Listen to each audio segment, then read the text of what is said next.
We have to go political, I'm sorry, because I mean, we're talking change. I just can't stop thinking about the present government, and that was what they rode on to get into power. On a national scale now, how is it possible to apply the outcome model to how a government is run, or how change can be applied in the political system? Well, with Nigeria, for example, now, how we're trying to do things better. Okay, well, I like to... I'm a member of the Association of Change Management Practitioners, and actually I was having a conversation with one of the change experts in the US. His name is Roland Sullivan. And I was like, wow, that he's helping to change India currently. And, you know, what about Nigeria? That's a lot of work. That's over 1 billion people to change. Yes, exactly. And how about Nigeria? That he's aware we just had a change of government. What can he do? And we got talking. And the interesting thing is, yes, change can actually, when change is applied in a structured manner, then it actually does bring about social change. So say corruption, for instance, or you want to bring about a more ethical culture. So first of all, people need to be aware of the consequences of corruption, you know, and not just in terms of rumors, but they actually have to know the actual devastating effects that corruption brings about in terms of economic and social and political progress. So once that awareness is created, then it also helps to develop like a change brand. So you sell it, make it something punchy. You know, we've had initiatives that such as Operation Feed the Nation, War Against Indiscipline and Corruption, things like that. So once you give the change a brand or a vision, it helps to make it more appealing to people. So yes, we know Buhari wants to change, but what's his agenda? What's the project? What's the program? Have we actually, you know, engaged stakeholders and found out what's going to? So we need to create that awareness.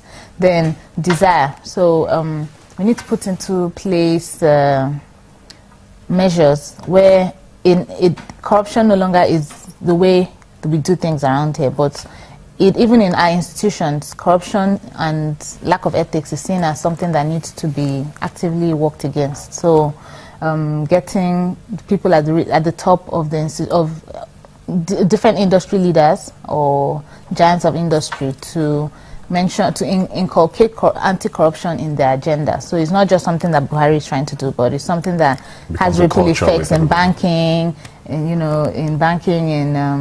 oil and gas, and you know, so it's seen as something that's pervasive, and everyone feels the crunch in their own part of the world. Then of course knowledge. So I like what Leap Africa is doing. They recently launched an e-integrity app.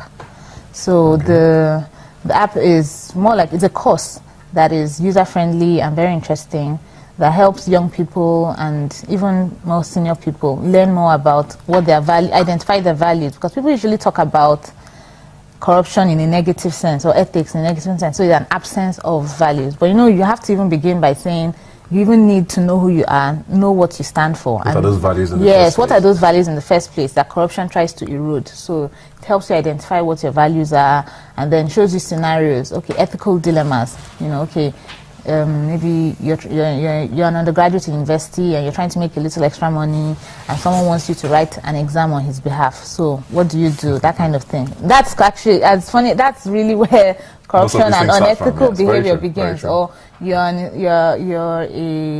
employee in a company, you're in charge of the procurement of a technology, and one of your friends says, hey, why don't we set up a company that will supply this? And then you will just, you know, since you're in charge of procurement, you can make sure you get the contract. And exactly, so those are actually instances of corruption. So we don't have to, so that kind of education brings it home to the ordinary individual. So through Leap, so like I said, they launched the app recently. So that kind of thing, if it's made available to students in universities as well as maybe new hires in organizations, it could go a very long way in making people see actually what corruption is. Corruption, to many people, things that are seen as part of the culture or just the way we do things around here, it's actually this change is what is the material for the change that we're searching for.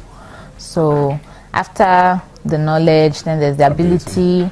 Yeah, where ability, I would say there should be measures in place to protect people like whistleblowers, because what we find is that when someone takes a bold step of they become the victim. You know, exactly. I mean, even if you read the news, you find where even in our hallowed institutions of higher learning, you know, you see people that are trying to enact change and they end up being hounded by the authorities that are supposed to protect them. Yes, so exactly. So there needs to be a whistleblower protection scheme so that when people try to enact that change, they're enabled. And then reinforcement. So, okay, yes, so we need to start changing the way we celebrate our heroes. So instead of just having lists, I'm not against lists for the richest people in Nigeria, and you know, I'm not against that. But in terms of, we can have an index for ethics. So the most ethical companies in Nigeria, the most ethical individuals. I think there's one that's been organized by Ethisphere. So I think, interestingly, I would say, the Pope was the second or third most ethical person in the world. I think Warren Buffett was also on that list. Bill Gates was also. So these are like very rich men, but they're not just being celebrated because they have money, but because they also have values. They give back to society. Yeah. So those kind of things. When we start celebrating people that give back and people that have high ethical standards, not just the very rich people, I think that would also help. So when, still sticking with the politics now, sorry, but when you look at the way the government's been run since May 29th, 2015, it's almost a year now, looking at awareness, desire, knowledge, ability, reinforcement, do you see those coming into play? Seeing as they sold the change idea, do you think, based on the outcome model, we are witnessing a change or not? I would say they made a good stab at it. So the awareness, they tagged their campaign, you know, change, the campaign for change. Yeah. So there was a sense of anticipation. People were actually actively looking forward to change. But I would say it's something that didn't quite trickle down to all aspects of industry. So it was just something that we were expecting Buhari to do, and we didn't take personal ownership of the fact that, okay, Buhari is now in power, fine, we have someone at the top that stands for ethics and needs to improve, but change actually begins from me. So that awareness really, and that desire didn't quite trickle down to individuals. So I wouldn't place all the blame at the government level, although probably the change could have been managed better, but I would say we need to take individual, you know, we should, the desire for change should have trickled down. It shouldn't be expected to just stay at the federal level, but should trickle down to. So is that because the awareness wasn't there enough? No, the awareness was there, but in terms of desire, so. Okay, desire isn't as strong as the awareness. Yes, so we just know, you know, at the beginning we knew, okay, fine, we're in a new regime, things have to change. But then why should I change? What would make the policeman at the junction decide, oh, will he all of a sudden wake up and say, okay, Buhari is in power, I'm going to stop taking bribes. So the need to stimulate that desire to change I think that was lacking. Still lacking. Yes, that's what's lacking. Okay, looking at change generally now, political, social, individual, organizational, it's not a very comfortable thing for a lot of people to just say, okay, I'm going to change. Absolutely. Even if it's a good thing or a bad thing, it's not always a very comfortable thing. So how do you enjoy it? Are there steps to take to go through a change process and, even if not enjoy it, be comfortable with it? I think always keeping your eyes on the big picture is what really helps, because I think it was Rubbin that said, change is messy at the beginning, unpredictable in the middle, but it's gorgeous at the end. So if you can keep your eyes, have a vision of where you're getting to. So when the inevitable bumps come up, you always keep your mind on the big picture. To use the personal change example, say you're trying to lose some pounds, and then people that weight loss advocates advocate that you keep a picture of a slimmer you or a slimmer person on your fridge. So whenever when you're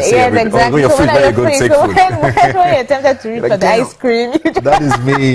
That should be me. Exactly. So okay.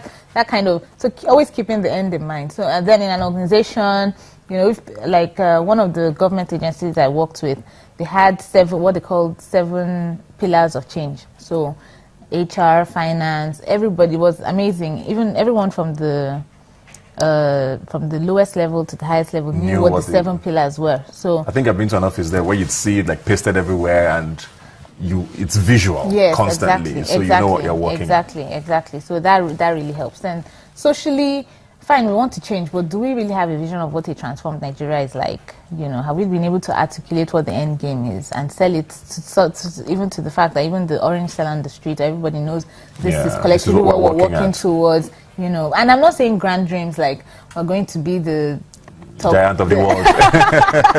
in 5 years. Sorry, just to cut you there, but I just wanted to ask, you said something about the change agents. Is there a professional body for change agents or something? Okay, well, currently for doing social change or change managers or something. Well, yes, there is a Global Association of Change Practitioners, which I belong to. Okay. Yes, and currently, and they are in Nigeria. Yes, okay. Yes. Currently, we have it's broken down into continents. So I think the headquarters of the Africa chapter is in South Africa. But we do have change managers in Nigeria, and we're trying to start change conversations. I think once we have these monthly... Is government involved, or can they be?